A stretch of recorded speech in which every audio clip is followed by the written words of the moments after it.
Makaba kanilma kanafura kulkullu waaqa tokko. Ameen.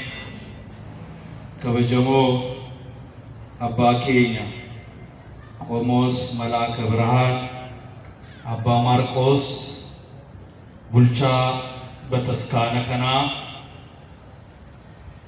hayyoota mana kiristaanaa, waaqa keenya halkaniif guyyaa akka ergamoota isaatiif qulqulloota isaa gooftaa waaqa ta'e kan galateeffattan, ija waaqayyoo kan taatan abboolii lubootaa fi iccitii tajaajilaatiif kan ariifattan obboloowwan daaqonoota, akkasumas tajaajilaan kana fakkaattan lallabdoota wangeelaatiif faarfattoota, akkasumas barattoota dilbataa, maanguddoota biyyaa, harmeewwan, dargaggoonni, shamarran, daa'imman, maatiiwwan waaqayyo hundumti keessan maqaa gooftaa Iyesuus Kiristoosiitiin akkam ooltanii, akkam jirtu, akkam yoonaan geessan. Hunda dura waaqa waaqotaa, mootii moototaa, gooftaa gooftotaa, jiraataaf jiraachisaa kan ta'ee jiraatu, humna isaatiin cimaa, gorsa isaatiin beekaa, hojii isaatiin guddaa, hirree isaatiin jabaa, inni samii kana utubaa tokko malee dhaabee kan lafa kana diriirse, lafa diriirse kana irratti immoo kan bishaan tamsaasee qilleensa dhaabee jiraachisu, daangaa isaa fageessee jiraachisu, anaaf isiniin uumama hundarraa adda godhee ofitti fakkeessee kan nu uume waaqni kaleessaa, waaqni har'aa, waaqni gara fuulduraas durdurummaaf dhuma kan hin qabaanne, arjummaan isaa kan baay'ate, eekkamsi isaa kan fagaate, arjummaa isaatiin nu eegee, jaalala isaatiin nu tiksee, abbummaa isaatiin nu jaallatee, biyya keenya nagaa taasisee, hunduma keenyaaf nagaaf fayyina nu kennee, guyyaa har'aatiif sa'a kanaaf waan nu ga'ee, maqaan isaa baraa hanga baraatti kan kabajameef kan ulfaatiin nuuf haa ta'u. Kan kabajameef kan ulfaatiin nuuf haa ta'u. Jaallatamtuuf kabajamtuu gooftaadhaa gadi uumama hundarraa ol kan taate qulqulluttiin dhiiftiin keenya durboo Maariyaam, maqaan ishee kan galatoomeef kan ulfaatiin nuuf haa ta'u. Ergamoonni qulqulloonni wareegamtoonni isaa akka kennaa kabaja jaraatti galanni jaraaf haa ga'u. Galanni jaraaf haa ga'u. Egaa har'a wal argee jirra. Akka yaada waaqayyootti barumsi nuti barannu ergaa Phaawulos gara Filimoonaa boqonnaa 1:7 jiru kaasnee waliin baranne jechaadha. Seenaa kana gaafa ilaallu maal jedhaa? Boqonnaa 1:7 jaalala keetiin gammachuudhaaf jaalala baay'ee nargadhe, jaalala keetiin gammachuudhaaf jajjabina baay'ee in argadhe jedha Phaawulos.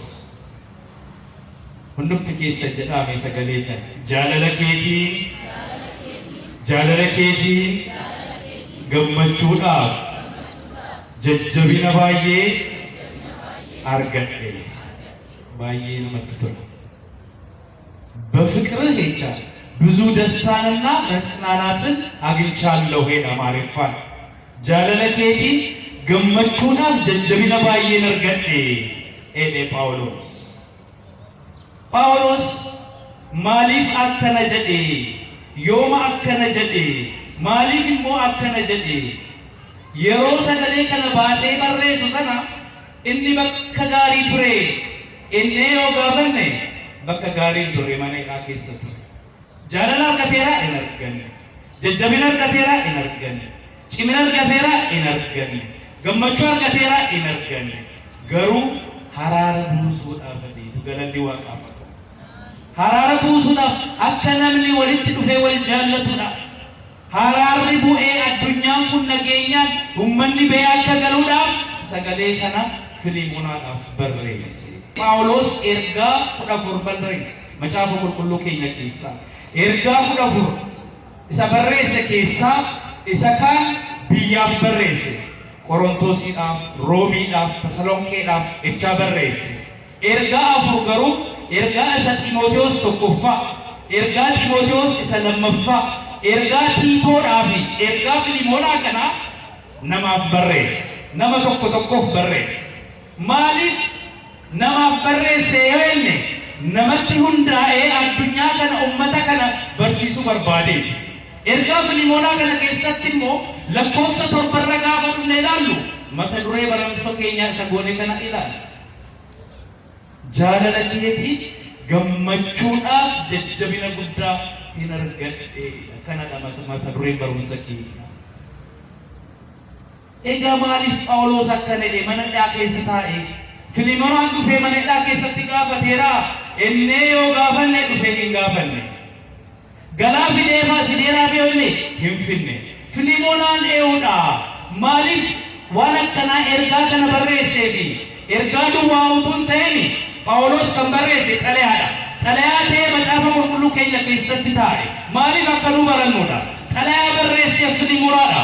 Filimonaadhaaf xalayaa barreesseetu har'a inummoo waa'ee Waaqayyoo kaasnee barannee akka nuti immoo amantaa keenya bataskaana mana qulqulluu keenya hin jaallanna.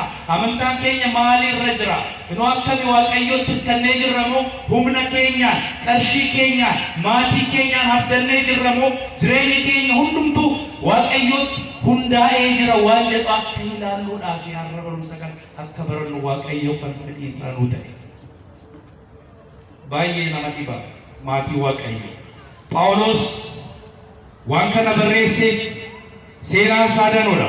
Nuti garuu daqiiqaa kanatti waan ilaallu gabaabsinee barachaa waa'ee amantaa keenya, waa'ee jireenya keenya, waa'ee nuti jiru akkami Waaqayyoo wajjiniin ciminni jiru waan jedhu akka ilaalluudha. Seenaansa akkanadha. Filimonaan ee'olni gaafanne Filimonaan addunyaa kana irratti gaafa jiraatu abbaa qabeenyaa yookiin immoo abbaa qabeenyaa duwwaa miti garboota jedhama yeroo durii yookaan immoo baariyaa jedhama. Garboota baay'ee hojjettoota manaa, hojjettoota bosona keessa hojjetan, hojjettoota danuu kan qabu. Yookiin immoo Filimonaan addunyaa kana irratti gaafa jiraatu waan tokko dhabe hin beeku. Waan hundumaa kan qabu garuu waan hundumaa utuu qabaatu manasaa mana qulqulluudha bataskaanaaf kan kennedha. Manasaa maaliif kenne? Bataskaana akka ta'e Waaqayyoo ganamas galgalas maqaansaa akka itti galateeffatamuudhaaf maqaan Waaqayyoo akka itti waamamu galanni Waaqaaf akka ga'u namni dhufee akka tajaajiluudhaaf manasaa mana qulqulluu godhee bataskaana godhee manasaa nama kenneedha. Filimonaan har'a nama akkanaa jira. Ala qabeenya argatu makiinaa geeddaru mana immoo mana lafarree yoo jiraate fooqii 2 fooqii 3 godhee ijaaru malee qabeenya akkamiyyuu yoo qabaate isa kaan ijaaru malee manasaa mana Waaqayyoo itti tajaajilamu godhee namni kennu hin jiru. Yookaan immoo lafa sana gurguree bataskaanni akka ijaaramu godha malee namni lafni kun kan Waaqayyooti ambooriftaan gara isaan deemee lafa isaa yookaan mana isaa bataskaanaaf namni kennu yeroo kana jira inni gaafanne hin jiru. Filimonaan garuu akkana godhe. Mana isaanii kennee Phaawulos gara Filimonaatti Filimonaa bira gaafa deemu deemee tajaajilaa ture ummata. Ummata tajaajilaa, ummata ni barsiisa. Namoonni sun hin baratu waa'ee cubbuu jaraa gaabbanii Waaqayyootti deebi'anii dhiiga Kiristoos in dhuguu foon Kiristoos in nyaatu amantaadhaan cimanii jiraatu gaafas. Booda Phaawulos garuu gara Room deeme. Gaafa Room ga'u ati ee'uudha. Waa'ee addunyaa kana tuffattee waa'ee mootummaa Waaqayyoo kan barsiistu. Mootiin inni samiirra jiru eenyuudha? Jedhanii mootiiwwan warri lafaa Phaawulosin qabanii mana hidhaa keessa galchani. Mana hidhaa keessa galchan naa deebisaa jira. Eessa galchan? Mana hidhaa keessatti galchan. Phaawulos hidhame, hin garafame, dugda isaarraan dhiigatu coccobaadee, dugda isaarraan haala dhiigni coobu qulqulloonni waaqayyoodhaaf Kiristoosiif kan of kennanii jiraatan akka waan warqii uffatanii gammadu. Maaliif jireenyi jaraa waan addunyaa kanaa waan hin taanedha. Jireenyi jaraa waan samiirra jiru. Nu lafa kana irra jiraanne kontiraatadha. Umuriin keenya yookaan abboolii keenya dur maal jedhu umurii isaa waggaa 120 taanaan innoo nyaateera yoo deemu maan ta'u hin jedhanu. Akaakayyuun keenya akkana dhumiti waggaa 120 jiraata. Yookiis immoo abbooliin keenya maal jedhu umuriin isaa 90 80 dhibba yoo ta'e innoo nyaateera yoo deessu waan tokko hin jedhu maal taa'e. Noo har'a maal jechaa jirra? Umuriin isaa 70 yoo ta'e 60 taanaan innoo jiraateera maal ta'a yoo deeme. Ijoolleen keenya koo umurii 40 fi 30 jedhu ta'an beekamu. 40 yookaan 30 taanaan inni nyaateera yoo du'e somaan ta'e ijoolleen keenya umuriin keenya cubbuu keenyaan akkana gad dhufaa deema. Abbooliin durii garuu waggaa 960 waggaa 730 waggaa 560 jiraachaa turan. Waggaa 430 jiraachaa turan abbooliin keenya. Ala jiraatan nu garuu har'a umurii 90 50 jireenyi addunyaa kun jireenya kontiraataati. Phaawulos kan isa cinqu jireenya addunyaa kanaa miti. Waaqayyo wajjin jiraachuu bara baraan hanga bara baraatti Waaqayyo wajjin jiraachuu isa cinqisiisa. Waa'een addunyaa kanaa waan tokko isatti hin fakkaatu. Eenyuun isaan sodaatu?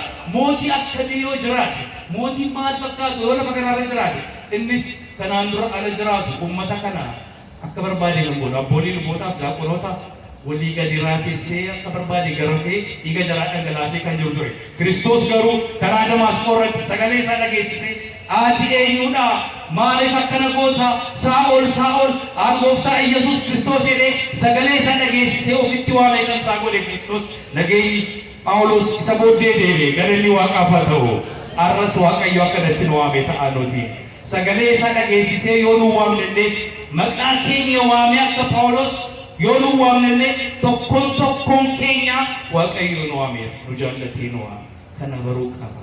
Garuu erga nu waame booddee nu booddeetti deebi'uu qaban. Amantaa keenya cimuu qaban. Maaliyyuu yoo dhufe eenyuyyuu nu dammaqsee eenyuyyuu akka barbaade yoo nu loluu barbaade nu ijoollee Waaqayyoo ta'uu qaban. Ijoollee Giiftii Maariyaam ta'u kan qulqullootaa kan ergamootaa kan wareegamtoota kan raajotaatiin ortodoksonni hundumti keenya kanaan gammachuu qaban.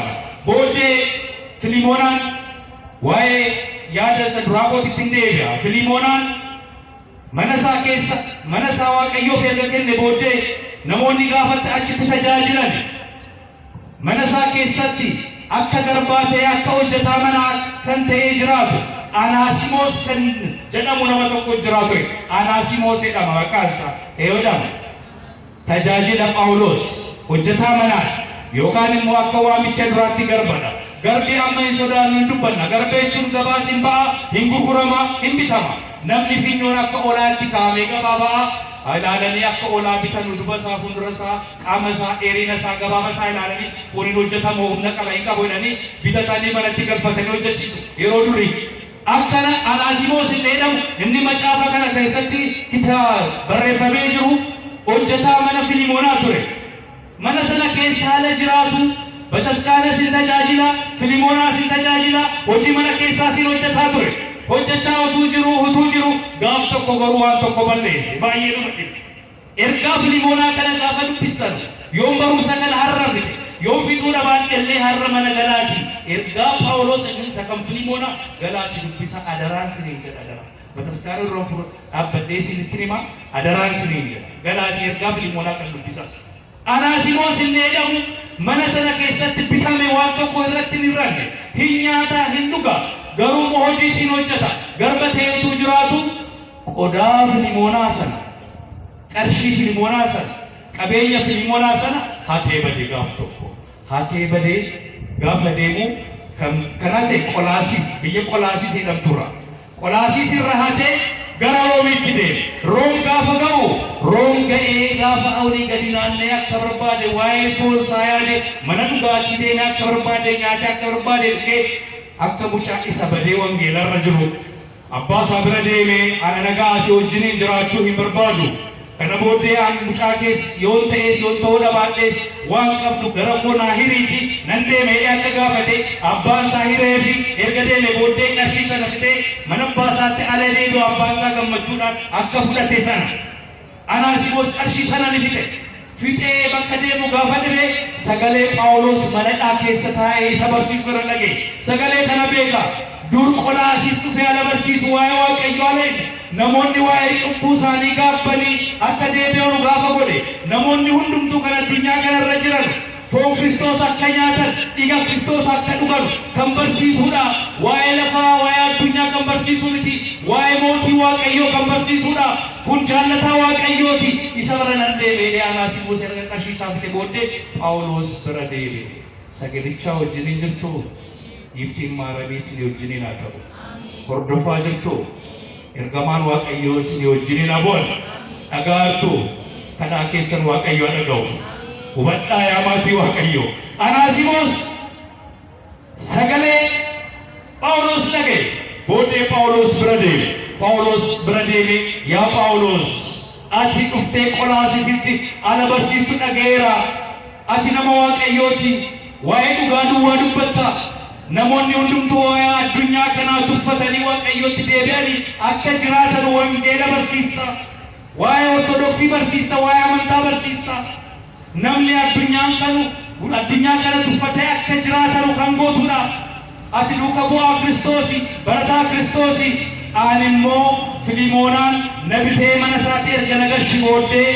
mana isaatti waan inni qabu hundumaa qarshii inni qabu qabeenya inni qabu mana keessa waan jiru hundumaa haateen bade erga bade booddee Roomiin dhufe anaaf naata anaaf mijaa'aa ta'ee tan erga na dhufe booddee narkaa dhufe waan nyaadhu waan dhugu gaafa dhabeen gara kee dhufe Phaawulos itti hubadhaa yaa maatii Waaqayyoo sagalicha wajjin hiika booddee Phaawulos ni gorse waa'ee wangeelaa barsiisee waan dhugaatti deebise Anaasimoos waan tati gootee waan gaarii miti Filimoonaan nama Waaqayyooti mana isaa mana qulqulluudhaaf nama kenneedha mana qulqulluudhaaf kennuu duwwaa miti inni Waaqayyoo kan sodaatu Waaqayyoo wajjin kan jiraatu qabeenya isaatiin inni kan of guddisu miti nama Waaqaati maaliif akkana gootee itti dheekkamee gorsee wangeela barsiise gara Waaqayyootti deebise gaafas Anaasimoos waa'ee cubbuu isaa gaabbee nissaa galee waa'ee garaasaa yaadee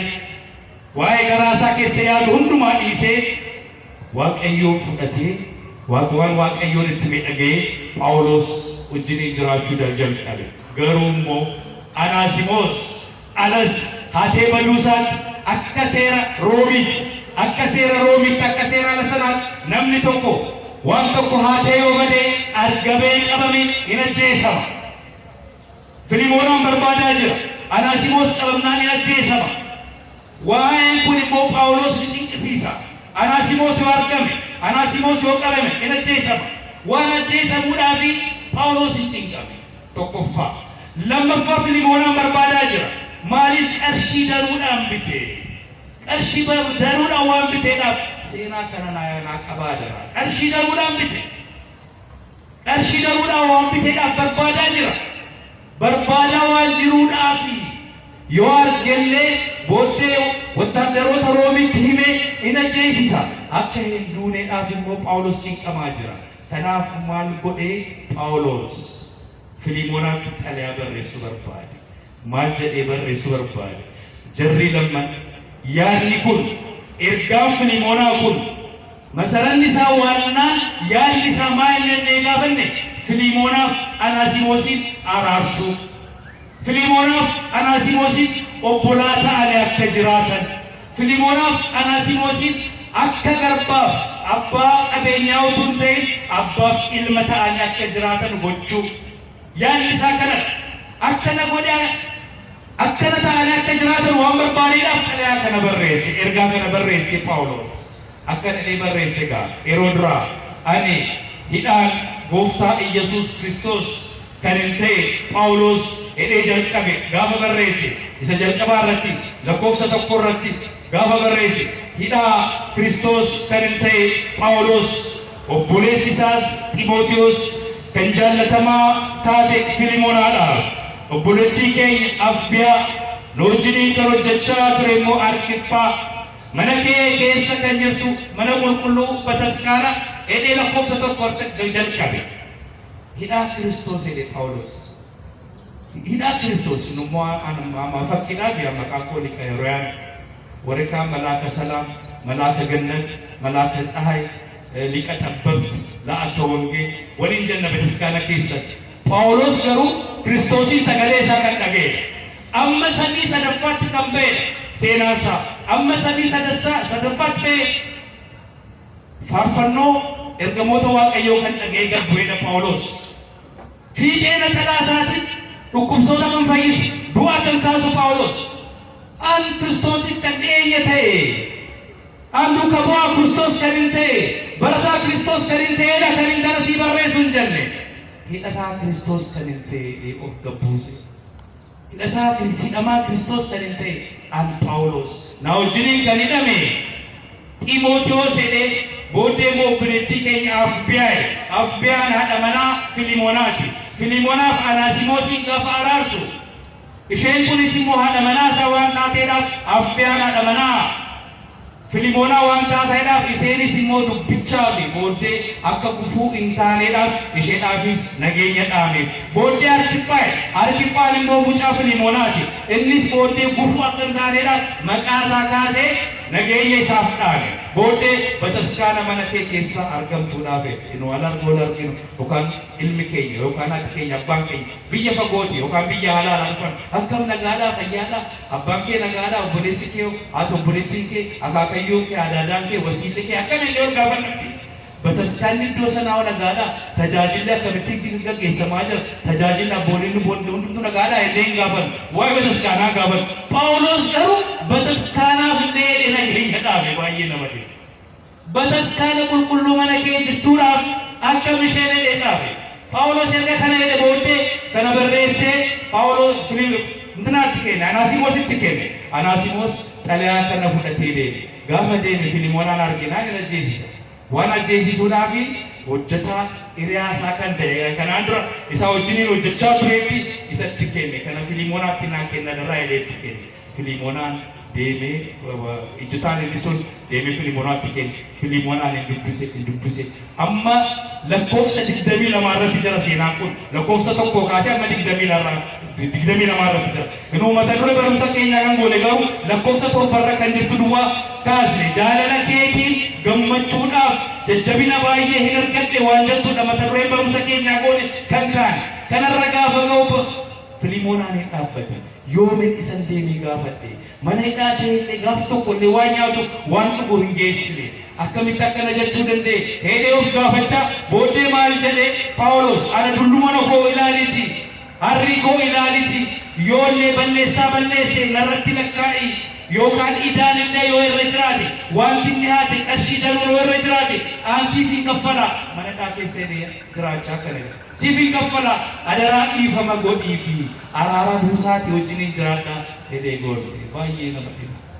أنا بايينا ديبا وانتك كنا Olma sabarichi Anasimos adin sabarichi olma betilti olma sabarichi why olma ga fankasu anto koyala de tisisaf kanisa betilti tisisaf kanisa namni bendera tisisa betu ye ga kanisa ho betilti tisisa pena ni gaftok kanisa bradente adarame nagorsi ette kanisno jisi ho jajjar ki bishalla ga warabu gafade tisisi duka bute bakka bishani targatte adarana gorsa ke kana number bada anifati kitteda jireni ke hundum to kitteda qamanis kitteda waan danis kitteda garum moitte namonni anan badana sigau baye na jiddu baye na tufatu mali singaru si jallatu kana duwa momiti wanya tanu radele gafan kubaddo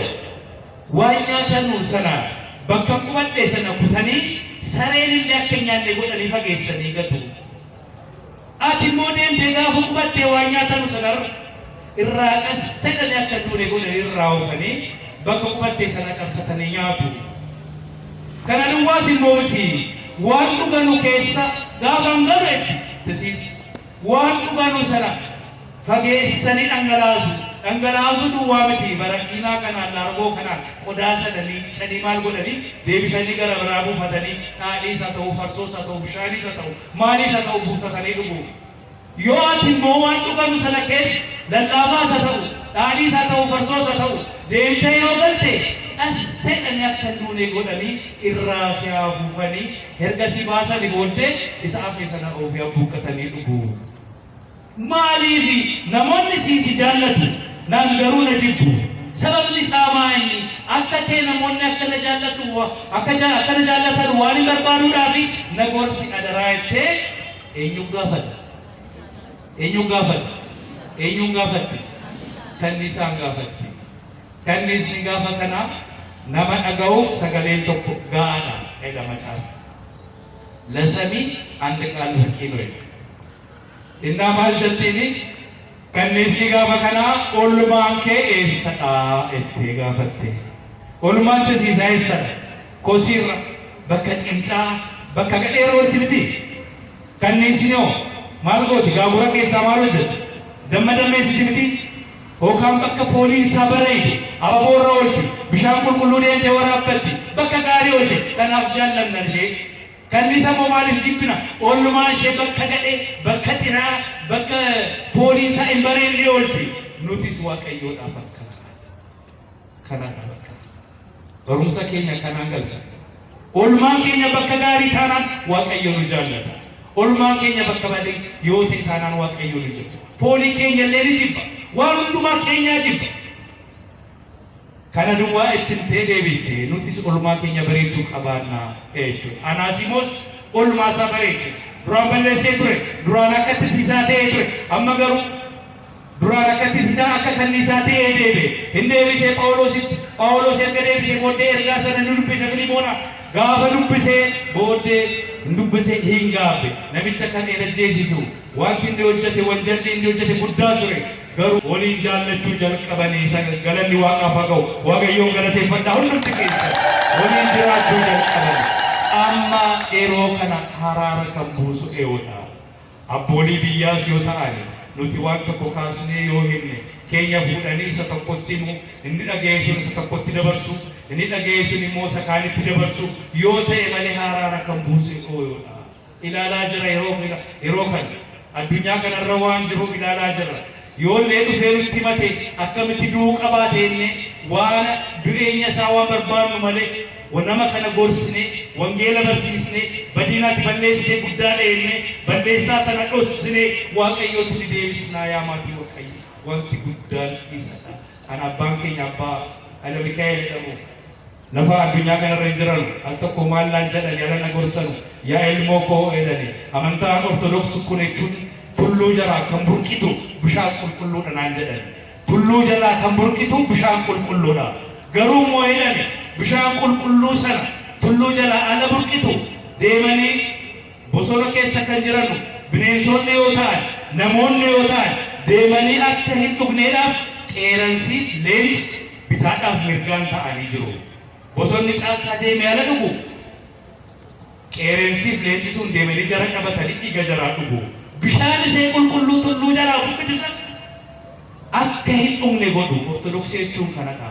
Amma waa'ee ortodoksii ala kaasee dubbannu qeeransiif leenci bitaadhaaf mirgaan jiru isa dhugaa hin dubbatan isa sobaa duwwaa isinitti himu waa'ee qarshii jaraa yaadu waa'ee jireenya isaanii duwwaa yaadu waa'ee jaraaf addunyaa kanarra isaaf komforta zooni seen waa'ee isaa duwwaa yaadu malee waa'ee bataskaanaatiif waa'ee uummataa hin yaadatu. Nuti garuu deebi'uu qabaanna akka Anaasimoos gara waaqayyo borduuni nam eenyuuf ala duun boolla keessa dhumuun boolla keessa erga buune booddee namseen keenya gaaffiitti ni dhiyaate na gaafa gaaffiitti dhiyaate maal hojjette addunyaa kanarra gaafa jiraate maal hojjette jettee ni gaafatan yoo qarshii qabaanne gimbanyaan yookaan anaasiin boolla sanarra dhaabbate yookaan mana jaar yookaan hawaltiin irratti jaar gaafa jaaru waan tokko nu fayyadu lisuus gaaffiidhaaf gaafa dhiyaate maal hojjenne deddeebi'ee sagalee waaqayyoo baratteetta nissaa galteetta waa'ee cubbuu kootti gaabbiteetta foon Kiristoos nyaatteetta dhiiga Kiristoos dhiddeetta akkamii jireenya addunyaa keetii dhabdee gaafatamna gaafas deebiin keenya maalodha waan jedhu nuti xiinxaluu kan qaban barumsa kanarraa kan nu barachuu qaban Anaasimos ni deebe cubbuu isaanuu gaaffe misaalee qaba fakkeenya qaba kanaa ilaalu Phaawulos fakkii Kiristoosiiti Filimoonaan fakkii Waaqayyo isaa abbaati Anaasimos immoo fakkii Addaamiiti Addaam balleessee badee ture booddee hin deebe kan deebise Kiristoosiif kan fakkaatu garuu Phaawulos gorsee waa'ee wangeelaa barsiisee gara amantaatti deebiseera fakkiin maaliyyuu yoo ta'e isa kanaan dura ture wangeela keessatti yoo fakkeessine illee Kiristoosis fakkiidhaan balleessa yoo gabaree arge waa'ee sanyii kaasee barreessa haadholii yoo arge waa'ee irshoo kaasee barsiisa waan hundumaa beekaan barataan hedee isa of kollisu moo yoo arge akka Niqoodimoos duwwaadhaan kaasee barumsa isaa akka baratu godha fakkiidhaan barsiisa Kiristoos kunis fakkiidha kan as keessa macaafa kana keessatti argamu Phaawulos Kiristoosin fakkaata lammanuu hin araarse warra wal didanii lammanuu walitti araarse walitti fide abbaadhaaf ilma ta'anii wal jaallatanii akka jiraatan godhe idaan illee yoo irra jiraate wanti inni balleesse yoo jiraate natti lakkaa'ii aannan kaffala adaraa dhiisii fi balleessaasaa cubbuusaa dhiisii aannan kaffalee walitti fidee araarsee tokko godhe akka jiraatan godhe Anaasimos waa'ee cubbuusaa gaabbe balleessiisaa gaabbe Filimonaatti deebi'ee jiraachuu jalqabee jira nutis jireenya keenya keessa hinatiin malee hatuu duwwaa utuu ta'e Waaqayyo biratti waan nu balleessine ta'uu danda'a Foon Kiristoos nyaachuun dhiisne booriftaan dhangala'aa inni yaadne ta'uu danda'a booriftaan ta'uun hin danda'amu arruma bataskaana ni deddeebina bataskaanni kana fakkaatu jira kun waan tokko nu fayyadu waan tokko bataskaanni jiraachuunsa keessa gallee tajaajillee yoo foon isaa dhugne yoo dhiiga isaa dhugne duwwaadha Kiristoos kan nu jaallatu Waaqayyo kan nu jaallatu nuti ergamoota isaa wajjin qulqulloota isaa wajjin wareegamtoota isaa wajjin Waaqayyo kan nu lakkaa'u nuti sooma yoo soomne duwwaa utuu ta'e kadhaa yeroo hundumaa yoo kadhanne duwwaa utuu ta'e foon isaatiif dhiiga isaa gaafa hundoofne duwwaa kanadha barumsi keenya har'aa kan xiinxalu kan nu barsiise kan nu gorse gooftaan keenya maqaan isaa bara hanga baraatti kan ulfaateef kan kabajame nuuf haa ta'u nu haa turu